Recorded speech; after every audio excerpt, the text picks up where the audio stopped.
Valves and valve seats for all mud pumps are very similar. We'll show you how to maintain these parts on an oil well triplex pump so you can maintain valves and seats on nearly any pump. When preparing to inspect or change a valve and seat, shut the pump down and make sure it can't be accidentally started while you're working on it. Close off the discharge and suction lines and drain the pump. For access to a valve and seat, remove the valve pot cover. Be careful not to damage the threads by banging the cover on the pump.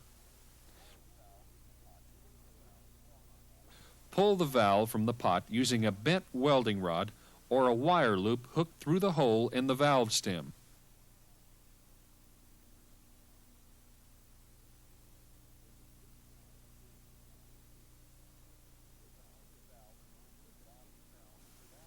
The complete valve includes the body, the valve insert or disc, and the insert retainer plate, often called the valve nut. Inspect the valve for damage. Look for wash cuts like this. You'll find a normal wear pattern like this, but that's okay, unless the grooves in the valve are really deep, like more than 1/4 of an inch. This valve and insert should be replaced. You can see they're worn so that they don't make a tight seal against the seat. Replace any valve that no good seal against the seat. If only the insert is worn or shows damage, and you're not replacing the valve seat, you can simply install a new insert on the old valve body. If you're using mission parts, the insert is reversible. You can just flip it over. You can only change the insert and reuse the valve if you're reusing the seat, so inspect the valve seat. Look for fluid cutting around the outside or on the inside bevel of the seat where the valve sits. These seats should be replaced.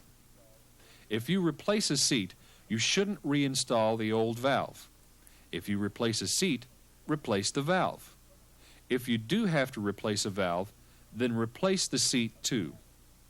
The reason is simple. A valve and seat together establish a wear pattern. If you break up a pair and put a different or new valve with an old seat or vice versa, there will be gaps where mud can leak and begin a wash cut that'll ruin the valve and seat. The rule is, don't split up a valve and seat. Don't mix one old valve with an old seat if the parts weren't originally together. And always replace valves and seats together. To replace a valve insert, place the valve in a valve vise if you have one. If not, an arrangement like this will suffice. Remove the nut using a hammer and short bar.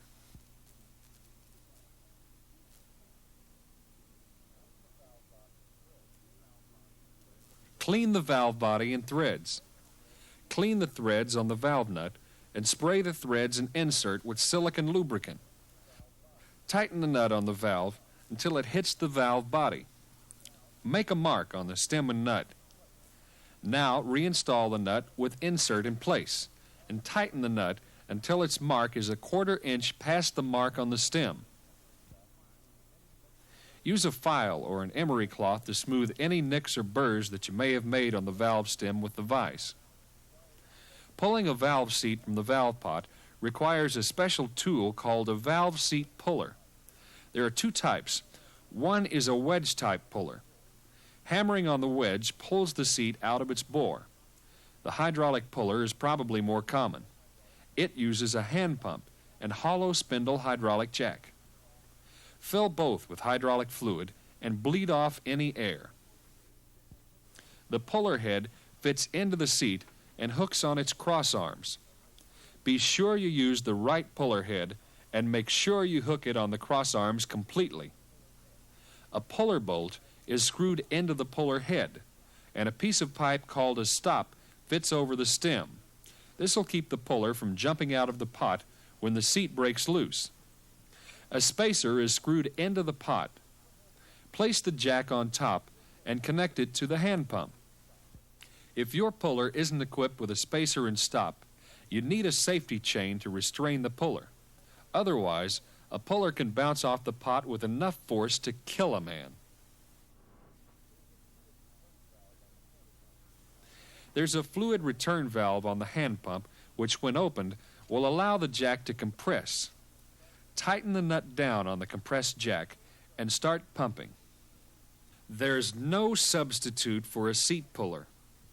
This man is taking a chance on ruining the fluid chamber of an expensive mud pump. Never use a torch to cut a seat out of your pump. It's very hard to keep from cutting and ruining the fluid chamber. If you absolutely cannot pull the seat with a puller, you probably have the wrong puller head or have the jack installed wrong. If you have to pull a seat without a puller, have an experienced pump welder cut the cross arms, heat the seat, and then throw water on the seat only. It should shrink enough to pull loose. Don't try this without the supervision of someone who's done it before.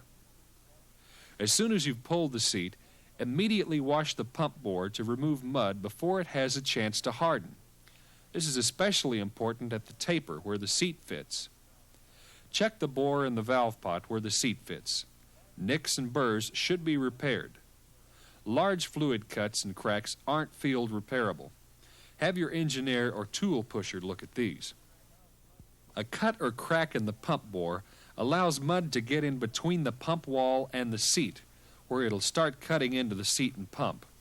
You'll ruin seat after seat, and the fluid chamber too, if you don't have this type of damage in the seat bore repaired. Smooth any rough spots in the seat bore with emery cloth. Use a circular motion. Don't rub up and down.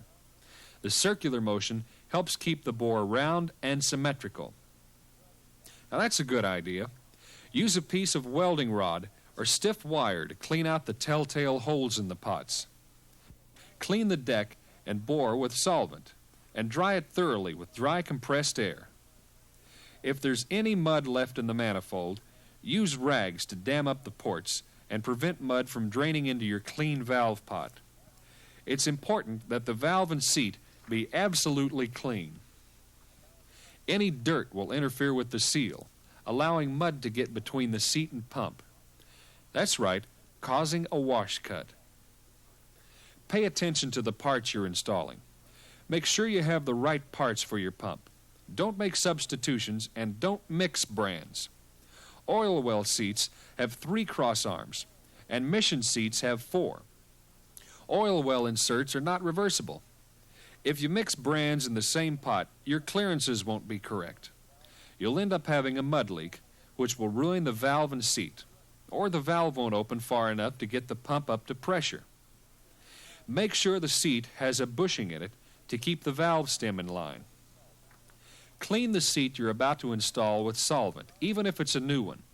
Dry it and install it immediately. Remember, you want a metal-to-metal seal. No grease, oil, dirt, or mud. Press the seat firmly into place. It should fit tightly. If it doesn't, check for dirt, nicks, burrs, or weld splatter on the seat or bore. If all else fails, check again to see that you have the right size seat.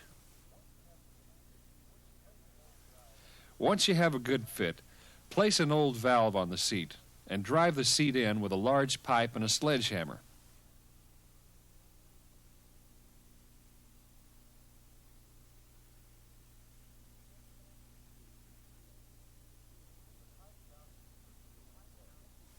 When the pipe bounces free with each blow, the seat is seated. Now, check the fit of the upper valve stem in the upper valve guide. If the guide bushing is egg-shaped, or if there's more than a 1/16 of an inch clearance all around the stem, replace the bushing.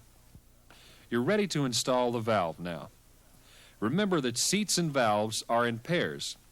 If you've installed a new seat, use a new valve. You should generally use a new spring if you're using a new valve and seat. Now clean the threads and gasket surfaces of the pot and pot cover. If the valve cover gasket is rough, cut, or out of shape, get a new one. Grease or oil the gasket surfaces and gasket and place the gasket in the pot.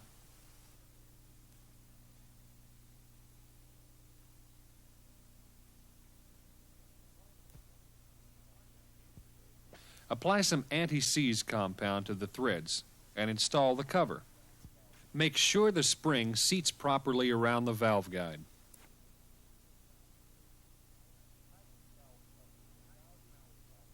Tighten the valve cover with 1,000 foot-pounds torque. That's one man on a 6-foot pipe. Don't hammer on the pipe or cover.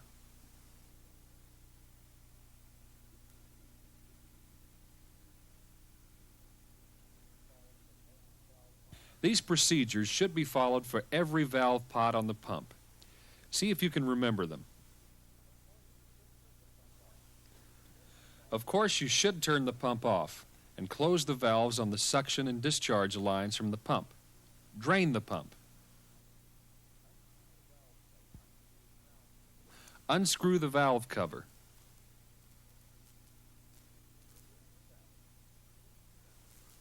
Remove the valve. Inspect it. And inspect the seat for damage or wear. If one needs to be replaced, replace both. Pull the seat using a seat puller.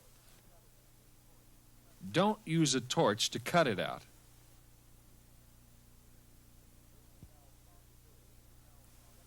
Clean the valve pot thoroughly.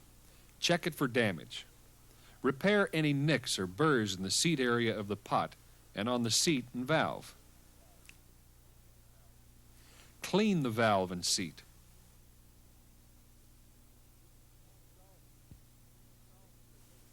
Install the seat. Make sure no grease, oil, dirt, or mud gets between the seat and its bore in the pump. Drive the seat in with a sledgehammer and pipe, striking against the old valve. Check the clearance of the valve stem in the upper valve guide. It should be no more than 1/16 of an inch. Replace the valve guide bushing if the clearance is too great or if it's out of round. Now install the valve and spring. Oil and install the valve cover gasket. Use a new gasket if the old one was damaged. Install the cover. Use a 6-foot pipe to tighten it. Once you've brought the pump to operating pressure, check the telltale holes for oozing or breathing.